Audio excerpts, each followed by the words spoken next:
तो उसके पीछे क्या है कि जब ये आर्मी में भर्ती हुए थे तो इनके एक कोच थे, गुरु थे बाले तिवारी, इनके कोच गुरु रहे हैं। उन्होंने इनकी प्रतिभा देखी और इनको बताया कि आप हॉकी खेलिए, लेकिन इनको शुरुआत में नहीं पता था कि हॉकी कैसे खेलते हैं।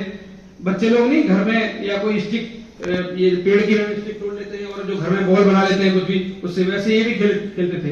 तो उन्होंने कहा कि आप एक अच्छे से प्रैक्टिस करिए। तो इनको उन्होंने सिर्फ एक बार कही, उन्होंने यस सर। तो ये लगातार उसी दिन से इतने ज्यादा उस काम में जुट गए। जैसे हम लोग आपको कहते रहते बेटा पढ़ाई करिए, खेल खेलिए, लेकिन आप थोड़ा ध्यान से सुनने में कभी कभी नहीं करते हैं। जब उनको कहा गया कि आप प्रैक्टिस शुरू करिए तो उन्होंने लगातार, आर्मी में आपको पता है कितनी जबरदस्त ट्रेनिंग होती है, टाइम नहीं मिलता है। जो फौजी लोग होते हैं, बिकॉज ये आर्मी में थे, लेकिन ये दिन में आर्मी की ट्रेनिंग करते थे और शाम को रात में चंद्रमा की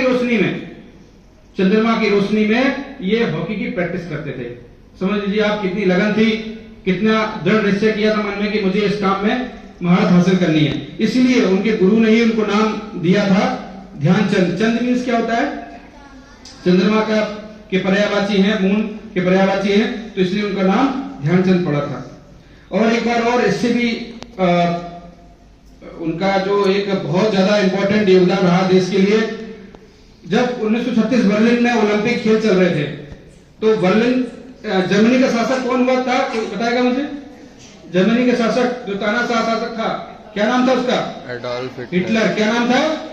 यस, हिटलर के टाइम की बात है कि सभी जो देश के खिलाड़ी थे उन्होंने कहा कि हम हिटलर को सलामी देंगे, लेकिन अमेरिका और भारत ने सलामी वहां नहीं दी थी।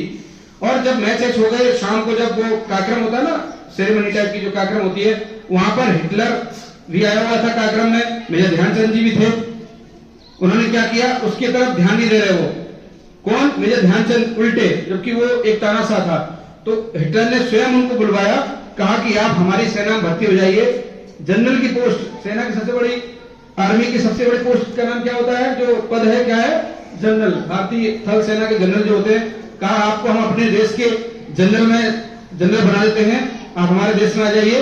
लेकिन उन्होंने कहा कि नहीं, मैं सिर्फ अपने देश के लिए खेलता हूं, मैं किसी भी देश के लिए नहीं खेल सकता। मेरे लिए अपने देश के लिए खेलना भले ही सुविधा ना हो, जो भी प्रॉब्लम हो, लेकिन मैं खेलूंगा तो सिर्फ अपने देश के लिए, अपने झंडे के लिए खेलूंगा। तो इस हिसाब से उन्होंने जबरदस्त देशभक्ति का प्रदर्शन किया। और आज आप देख रहे हैं क्रिकेट में, खेल कोई भी बुरा नहीं है, लेकिन आप देख रहे हैं आईपीएल वगैरह में खिलाड़ियों की नीलामी हो रही है। नीलामी का मतलब क्या होता है बेटा?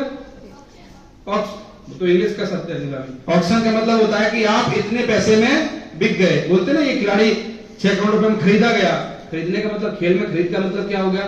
तो तब देखिए कैसे कैसे खिलाड़ी थे। अब देखिए तो निश्चित रूप से इनके स्वार्थ आगे है। और अभी भी कुछ खिलाड़ी ऐसे हैं जो देश के लिए जब मैच होता है ना तो हार जाते हैं, आपने देखा, लेकिन आईपीएल में कितना अच्छा प्रदर्शन करते हैं।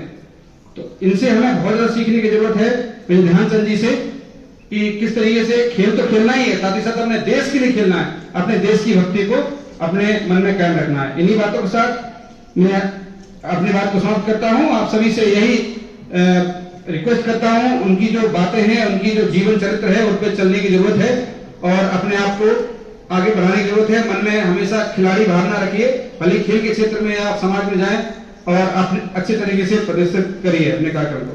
बहुत बहुत धन्यवाद। जय हिंद, जय भारत।